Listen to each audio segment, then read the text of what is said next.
Kita akan berpisah. Kasus memanas, Sandi Purnamasari putuskan pisah dari Juragan 99, cerai? Pemilik MS Glow pengusaha cantik Sandi Purnamasari mengabarkan akan berpisah dengan sang suami Gilang Juragan 99, isyaratkan bercerai. Kabar tersebut disampaikan Sandi Purnamasari melalui postingan Instagramnya. Sandi Purnamasari membeberkan keinginannya berpisah dengan Gilang Juragan 99. Di balik foto Sandi Purnamasari bersama Gilang Juragan 99 saat berkunjung ke Tanah Suci Makkah terselip kabar perpisahan keduanya. Sandi Purnamasari meminta maaf atas kabar perpisahan yang disampaikannya. Hai semuanya, di sini aku mau minta maaf mungkin untuk semua yang ikuti kita berdua dari dulu sampai sekarang. Tulis Sandi Purnamasari dikutip sripoku.com, Kamis, tanggal 21 Juli tahun 2022.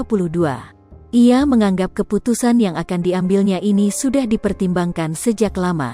Ini adalah keputusan yang sudah sangat lama sampai adanya hari ini. Keputusan kita berdua ini mungkin akan membuat kalian semua kecewa, lanjutnya. Selanjutnya, Sandi Purnamasari mengungkapkan kalau ia dan sang suami akan berpisah. Ia pun menyebut kalau hubungannya dengan Gilang Juragan 99 sudah jarang bersama. Seperti yang kalian juga lihat sekarang, kita sudah jarang bersama lagi, lanjutnya. Dan kita akan berpisah, tapi sekali lagi hubungan kita sangat baik kok, hubungan kita dengan anak-anak juga sangat baik, tambahnya. Sandi Purnamasari meminta doa untuk bisa menjalani kehidupan dengan mengambil pelajaran. Doakan kita bisa memetik pelajaran dan jadi pelajaran juga untuk kita semua. Salam sayang dari kita berdua, Sandi dan Gilang, ucapnya. Kendati begitu, kabar yang disampaikan Sandi Purnamasari begitu mengejutkan. Lantarannya, kisruh rumah tangga mereka berdua tak begitu terdengar di telinga publik. Bahkan mereka berdua dianggap sebagai pasangan ideal sebab memiliki jiwa usaha yang tinggi dan tajir. Namun, gonjang-ganjing usaha mereka berdua yakni MS Glow kini terancam dicabut dari pasaran.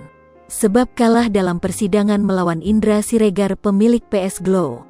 Sripoku TV, jangan lupa komen, like, dan subscribe, serta tonton terus berita-berita terupdate lainnya ya.